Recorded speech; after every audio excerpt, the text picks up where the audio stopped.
Конок үйдүн куту канчалык бут келсе, ошончолук кут кирет дейт. Жаркылдаган коногубуз дагы өзгөчө атмосферага бөлөп биздин студияга баш баккан чагы белгилүү Ырчы мырза, ошондой эле өзгөчө чыгармалардын ээси, сахнанын багындыруучусу десем болот. Автоделе мырза бүгүн бизде таң эрте конокто. Кутман таңыңыз менен. Кутман таңыңыздар менен. Рахмат. Маанайыңыз кандай? Маанай аябай жакшы, жолдо тыгын болуп дегендей. Тыгын азыр эле башталып калыптырбы? Ооба, азыр эле башталып. Негизи эртең менен эле башталат го бизде. Тыгын деп калдыңыз, сиз өзүңүз бардык эрежелерди сактаган айдоочусузбу? Негизи эрежени сактасаң жакшы го. Эрежени сактай эле жүрөбүз. Бирок эреже дагы эрежени бузуу үчүн ойлонуп табылган деген жакшы сөз бар, Ошентип коюшат, бирок сактыкка коордук жок деп коет. Качан болбосо сактанып, туура жүрсөң өзүңө жакшы да. Ал эми айрым учурларда мына ошол ГАИ кызматкерлери кармап калып, сизди таанып, автомобиль сен турбайсыңбы? Мен сенин ырларыңды жакшы көрөм деп кой берип койгон учурлар болду. Ошо үчүн акчы, Негизи анчалык деле таанылганга жетише элекпиз. Баягы кээ биринде таанып калышат, кээде тааныбайт, ар кандай случайлар болот. Мунун жакшы жагы барбы, же жаман жагы көбүрөөкпү? Кармоо алганда жаман жагы көп да деп. Бир макал эмес, чөнтөгүмө да бар, Албетте. Чыгармачылыкта кандай? Чыгармачылык казанында жаңылыктар болуп атат. Чыгармачылыкта негизи мен бул 2 жылдан бери иштебей койдум. Эми аябай иштеп, жакшырларды даярдап, эл менен бөлүшөйүн деген эле ой пикирим менен азыр аябай жакшы аттанып баштаган кезим. Ал эми аябай биздин аяккуулар, аккуулар деген ырыңыз көпчүлүктүн жүрөгүнөн орун алган. Бул ырды кантип, кимдин жардамы менен жазып калдыңыз? Жана деги эле ушул ырдын тарыхы тууралуу айтып берсеңиз. Мен негизи бирөөдөн жардам сураганды аябай мындай жаман көрөм. Себеби Кудай берген ден соолукту туура пайдаланып, алты саныбыз аман болуп атканда өзүбүз кыймылдашыбыз керек. Бул ырга эч кимден жардам сураган эмесмин. Өзүмдүн күчүм менен сөз ногонун дагы өзүм жазгам. Өзүңүз жазгансыз, эң сонун. Жакшы. Айтып коюшат эмеспи? Мисалы үчүн, чыгармачылыкка келген адамга дагы бирөө жарым түрткү болот деп. Сизге ким түрткү болду? Мага түрткү болгондо айылдан эле башталган. Кайсы айылдан? Токтогулда Жетиген деген айылда чоңойгон жигитмин. Ошол жакта эле кароо сынактарга барчумун.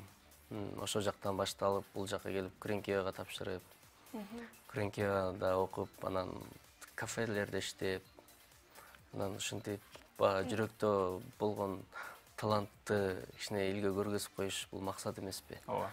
Анан ошон үчүн жүрөктө болгон талантты өчүрүп калтырып койбостон сыртка алып чыгуу да. Сиз азыр продюсер менен иштешип келе жатасызбы? Продюсер менен иштешпей калганыма 3 жыл болуп калды. Ал эми айрым ырчылар мисалы продюсер менен иштешип баштаганда жакшы чыгат, бат-бат ырлар чыгат, бат-бат жаңылануу болуп турат. Ал эми продюсер менен иштешпей калганда эле эмнегедир иштебей калат да, бул нерсенин себеби эмне болушу мүмкүн? Бул мисалга продюсерде эч качан күнөө жок. Продюсер болгон учурда анткени 2 адам болуп каласың. 2 жактан кыймылдайсыңар. Мисалга сен ырыңды тиги жакка заказ берип койдуң, барып карап кой дейт, ошо карап койсоң. Бирок башка жакта жумуштарды продюсериң бүтүрүп жиберет. Бир чети продюсер менен иштешкенде аябай жеңил. Бирок чоңоюп калгандан кийин алма быш озума түш деген сөз бар го. Ошентип жата бербей, чоңоюп калгандан кийин кичине кыймылдаш керек. Мен да ошо кыймылдабай койгонум эле болбосо, жол тозулар деле жок мага. Просто өзүм иштебей койдум ошо. Эми мындан кийин иштейм. Жакын арада көрөсүздөр дагы. Жогоруда айтып өткөндөй, бирөөдөн жардам күтүү мен үчүн жагымсыз нерсе, жакпайт дедиңиз. Балким ал дагы бирден бир себеп болушу толук мүмкүн. Жакшы. Негизинен чыгарма аткарууда көбүнчө азыркы учурда улуу муундагылар айтып калат, азыркы жаштардын чыгармалары лампочкадай эле, бир күйөт дагы, бир жанат дагы, ошо менен бүттү, өчөт. Мунун себеби эмнеде? Жана эмне үчүн улуу муундагы мурдагы чыгармалар бул күнгө чейин популярдуулугун жоготпой келет? Ал эми азыркы чыккан чыгармалардын көбүнчөсү ашып кетсе 2 ай, 3 ай, 1 жылдан кийин унутулуп калат. Мунун себеби? Бунун себеби деген илгери баягы обон жазып атканда аккордеон, комуз, гитара ушундай кылып отуруп алып, атайын фортепианого отуруп алып ушинтип жазышчу. Анан азыр жаштар биз өзүбүз жазып атканда бир идея алып калабыз да, ушул сыяктуу кылып жазсакпы деп эле ошондой кылып жазып, ошондой болуп атат да. Ошон үчүн ырлардын деңгели көп болсо, ашып кетсе, мактанса бир 1,5-2 жылга барат дагы жок болуп кетет да, ошондой болуп атат. Бирок эми азыр жаштар бир ойлонсок, жаштардын өсүшү деле жакшы жакка барат. Туура. Жакшы ырдап атышат, аракетин аябай күчөтүп алышты, музыкалардын качестволору аябай көтөрүлдү, клиптердин качестволору аябай көтөрүлдү мисалга. Ал жагын да айтыш керек. Анан жаштарды аябай болбой калды, минтип кетиш деп сынай берген болбойт. Жаштардын да укугу бар, жаштар да чыгыш керек. Туура, кошулабыз албетте. Ал эми азыр болсо көпчүлүк ырчылар мисалы той ырларын жазып калышты. Эл эмнегедир шаңдуу ырларды жакшы көрүшөт деп той ырларына ыктап атышат. Сиздин оюңуз боюнча маданият адамдары, маданият өкүлдөрү элдин табиятын тарбиялаш керекпи же элдин табиятына ыкташ керекпи? Бул негизи атайын тойго деп ыр жазып берген да болбойт. Чыгармачылыкта жакшы ырларды жаратып, элдин мындай кукулуна толо турган кылып, жакшы кылып ырларды ырдасаң, элдер сени сүйүп угуп, жеңил ыр болсо дагы жакшы ырдайт, жакшы ырларды ырдайт деп аябай чыгып, ушундай бир популярностьтон бийик туу чокусуна чыгып калсаң, ошол адамды деле тойго чакыра берет да, мисалгачы. Анан мен үчүн бул атайын той деп тойго ыр жаза элекмин мен. Ошо мындай өзүм жүрөгүмдө жаткан нерсени гана алып чыгам. Эң сонун экен. Сиздин чач жасалганыңыз дагы бизди абдан кызыктырып калды. Көптөн бери ушул чач жасалган менен жүрөсүз, Бул чач жасалганы бирөө жасап бербейт. Өзүбүз эле жасайбыз. Эмне себептен ушул образды кааланып келесиз? Бул жөн эле имидж, стиль, автомобилдин артында чачы бар деген сөздү коюп.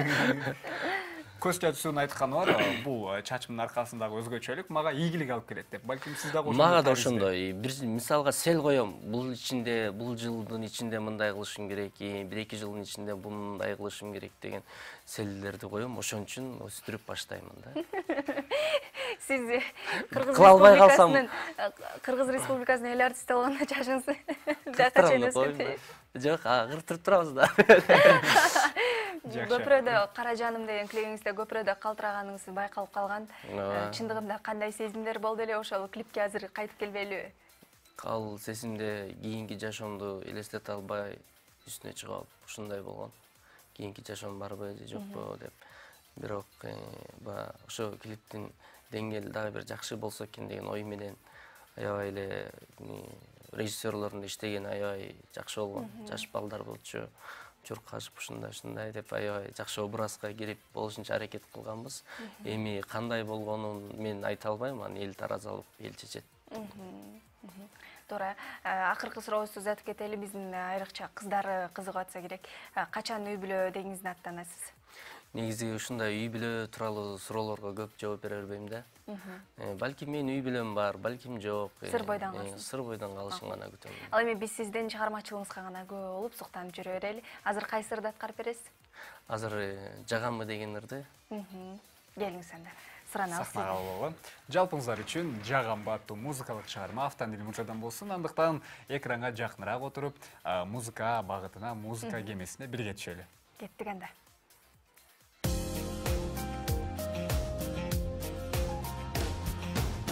Жылмайып гүлсөң жарашкан, жан берген мени карасаң, жагамбы сага жагамбы, жактырып койчу жанашсам, көңүлүм бурдуң көйгөлү, көздөрүм сени саматкан, тартып өзүңө көйгөйүм болбосо да арбалдым сага деген сезимим таза, азапка салба эки жүрөк табышса гана, башкалар мендей барктабайт, баркыңды билбейт баалабайт, бактылуу кылар мен болом, байралып мага жандасаң, алдабайм сени алдабайм, сүйүм арнайым каражан, аппакай сүйү таптаса.